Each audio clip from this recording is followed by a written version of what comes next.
24 के चुनाव में प्रचंड जीत के लिए बीजेपी ने फाइनल रणनीति पर काम करना शुरू कर दिया है। दिल्ली के भारत मंडपम में बीजेपी का 2 दिवसीय राष्ट्रीय अधिवेशन चल रहा है और इस कार्यक्रम में प्रधानमंत्री नरेंद्र मोदी भी शामिल हुए, जिनका पार्टी प्रतिनिधियों ने मोदी मोदी के नारे लगाकर के स्वागत किया। प्रधानमंत्री नरेंद्र मोदी और गृह मंत्री अमित शाह ने दीप प्रज्वलित करके कार्यक्रम का शुभारंभ किया। पार्टी अध्यक्ष जेपी नड्डा ने शॉल पहना करके प्रधानमंत्री मोदी का स्वागत किया। अधिवेशन में मोदी है तो मुमकिन है के नारे लगाए गए, जिसके बाद प्रधानमंत्री मोदी ने खड़े होकर के सबका अभिवादन किया। जो मोदी जी का कर्तृत्व है वो दिलों में बसा हुआ है और इसी कारण से आप प्रेम पूर्वक उनको याद करते। इस महाधिवेशन में जीत के फॉर्मूले पर महामंथन किया जा रहा है। लोकसभा चुनाव से पहले भारतीय जनता पार्टी की ये सबसे बड़ी बैठक है, जिसमें 11,000 से ज्यादा प्रतिनिधि शामिल हैं। बैठक का एजेंडा मिशन 400+ है। अधिवेशन बैठक से पहले राष्ट्रीय पदाधिकारियों की बैठक हुई, जिसे प्रधानमंत्री मोदी ने संबोधित किया। पीएम ने कहा कि कमल का फूल ही बीजेपी का उम्मीदवार है। बीजेपी 370 और एनडीए 400 पार का नारा प्रधानमंत्री मोदी ने एक बार फिर से दोहराया और कहा कि इस लक्ष्य को प्राप्त करने के लिए आने वाले 100 दिन कार्यकर्ताओं को कमर कस करके काम करना पड़ेगा। हर एक बूथ पर पार्टी को 370 वोट बढ़ाने होंगे। प्रधानमंत्री मोदी ने यह भी कहा कि महिला वोटर हमारे लिए सिर्फ वोटर नहीं है, माता बहनों का आशीर्वाद हमें इस चुनाव में प्राप्त करना है। फर्स्ट टाइम वोटर्स के पास बीजेपी कार्यकर्ता पूरी ताकत से पहुंचे कि भाजपा 370 और एनडीए 400 पार, भारतीय जनता पार्टी और एनडीए जो सीटें लड़ रही है उसमें भाजपा जो सीटें लड़ेगी उसके उम्मीदवार आज माननीय प्रधानमंत्री जी ने घोषित किए और उम्मीदवार है कमल का फूल।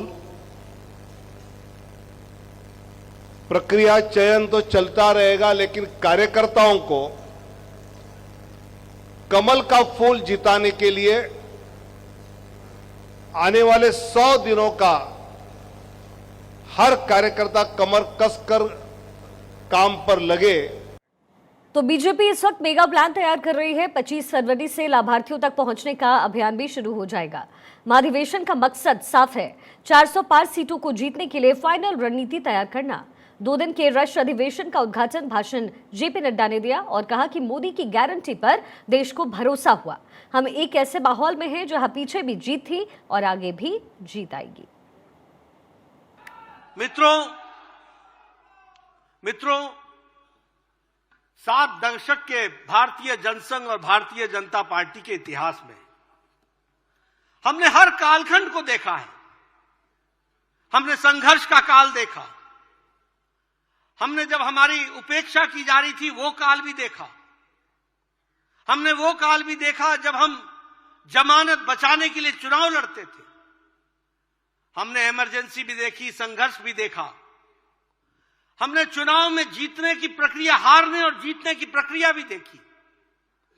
लेकिन हम सबको बहुत ही खुशी है कि पिछला दशक जो गुजरा है वो प्रधानमंत्री मोदी जी के नेतृत्व में उपलब्धियों भरा है, उपलब्धियों से भरा हुआ है। ये हम सबके लिए बहुत ही खुशी का विषय है और बहुत ही खुशी के साथ मैं आप सबके साथ शेयर करता हूं। तो भारत मंडपम में चल रहे मैराथन बैठक में पार्टी के देश भर से 11,500 से कार्यकर्ता शामिल हुए। राष्ट्रीय कार्यकारिणी और राष्ट्रीय परिषद भी इस बैठक में लोकसभा चुनाव में जीत के लिए रोड मैप तैयार किया जाएगा। साथ ही बीते 10 साल की सत्ता के दौरान लिए गए पार्टी के बड़े और निर्णायक फैसलों पर प्रधानमंत्री मोदी को धन्यवाद दिया जाएगा।